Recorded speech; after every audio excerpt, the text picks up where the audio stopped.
7 লক্ষের বেশি ভোটে জিতেছে এবং আমার মনে হয় ও রেকর্ডের জন্য বাংলার মানুষকে আমাদের আরও কনগ্রাচুলেশন।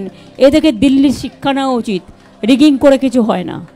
আমি বাংলার সকল মামাটি মানুষকে আমার অন্তরের অভিনন্দন, শুভনন্দন, ধন্যবাদ, জোহর, সালাম, সত শ্রী কাল জি, দণ্ডবত, নমস্তে, নমস্কার, নমস্কারম, সত শ্রী কাল সবাইকে জানাচ্ছি। আপনারাও প্রায় 3 মাস ধরে অনেকেই রাস্তায় ছিলেন, হয়তো টোটালটাই আমাদের বিপক্ষে আপনাদের করতে হয়েছে। এটা আপনাদের দোষ আমি দিই না, এটা আপনাদের মালিক পক্ষের দোষ। তা সত্ত্বেও আমি সাংবাদিকদের অভিনন্দন জানাই যে আপনাদের তো করতেই হবে, মালিক যেটা বলবে সেটা করবে। কিন্তু আজকে প্রমাণ হয়ে গেছে, এখনো 4-5টা জায়গায় জেনে রাখবেন আমাদের বিজেপি অবজারভার জেতা সিটগুলোতেও সার্টিফিকেট দিচ্ছেন না। কন্টাইতে জেতার পরেও বিজেপি অবজারভার আটকে রেখে দিয়েছে সার্টিফিকেট বিজেপিকে জয়ী ঘোষণা করবার জন্য।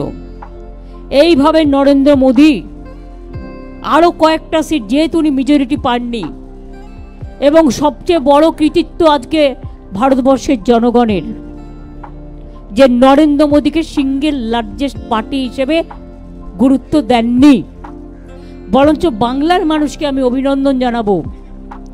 2/3 মেজরিটির ওপর বেশি আমরা যদি প্রত্যেকটা অ্যাসেম্বলি কাউন্ট করি, ভোট কাউন্ট করি, আমাদের ভোটের সংখ্যা অনেক বেড়েছে।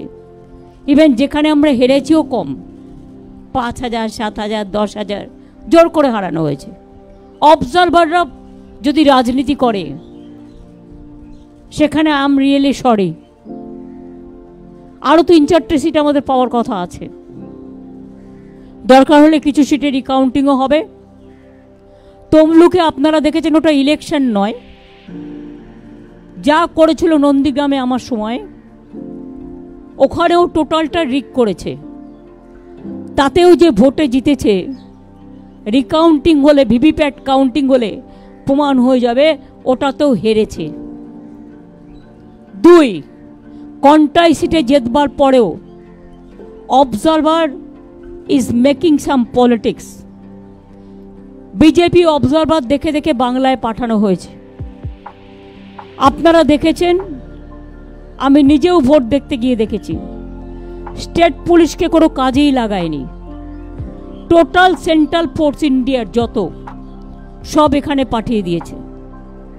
সবচেয়ে টর্চার, সবচেয়ে অ্যাট্রসিটিস বাংলার ওপরে হয়েছে। একদিকে সিবিআইয়ের অত্যাচার, একদিকে ইডির অত্যাচার, একদিকে ইনকাম ট্যাক্সের অত্যাচার, একদিকে বিজেপির হোম মিনিস্ট্রির অত্যাচার, একদিকে মিডিয়ার অত্যাচার। মিডিয়াটা তো আর মিডিয়া ছিল না, মোডিয়া হয়ে গেছিল। আশা করি এবার আপনারা বুঝবেন। আর লাস্ট বলি, বাংলার মানুষকে ধন্যবাদ জানিয়ে তাদের কাছে আমি চিরকৃতজ্ঞ। আমি নিজেই কখনো ভাবছিলাম আপনাদের ফালতু সার্ভে দেখে, বিজেপি তৈরি করে দেওয়া সার্ভে দেখে, আপনাদের ফেক সার্ভে দেখে, যে আমি কি আমার নিজের উপর আস্থা হারাচ্ছি? আমি তো এটা মানুষের চোখে দেখিনি। আমি দীর্ঘদিন ধরে রাজনীতি করি আর 3 মাস রাস্তায় ছিলাম। এত মিছিল মিটিং করে মানুষের সাথে আমার আই টু আই কোঅর্ডিনেশন হয়। অভিষেকও অনেক করেছে আমার সহকর্মীরা, আমার তৃণমূল কংগ্রেসের সহকর্মীরা, আমাদের প্রশাসন, যদিও তাদের অনেকভাবে হিউমিলিয়েট করেছে। আমার অনেক বাংলার আইএসকে বাতিল করে দিয়েছে।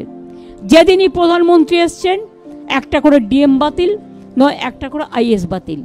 আমার 4টে ডিএম WBCS, তারা কি মানুষ নয়? তাদের বাতিল করে দিয়েছে, আইসি বাতিল করে দিয়েছে। এখানে ইলেকশনটা টোটাল কন্ডাক্ট করেছে বিজেপির এক গদ্দার। সিবিআই কার হাতে, ইডি কার হাতে? এরপর কোশ্চেনগুলো উঠবে। আমি খুশি একটা কারণে, একটা বাংলার মানুষের রায়ে। দ্বিতীয়ত হচ্ছে যে সন্দেশখালি নিয়ে এত অপপ্রচার কুৎসা আমার মা বোনেদের অসম্মান করেছে, সেই সন্দেশখালিতেও আমরা জিতেছি। এবং মনে রাখবেন, আমরা উত্তরবঙ্গেও ওদের নাকি হোম মিনিস্টার সকল, তার মেরুদণ্ড মানুষ ভেঙে দিয়েছে। সেই রকম তমলুক কন্টাইতেও কিন্তু মেরুদণ্ডটা ভেঙেছে। আমাদের আগে ভোটের রেজাল্ট থাকতো 2 লাখ, 2.5 লাখ, 3 লাখ। যেভাবে অবজারভারকে কাজে লাগিয়ে এসব করে বেড়াচ্ছে, এর বদলা আমরা নেব, রাজনৈতিক বদলা।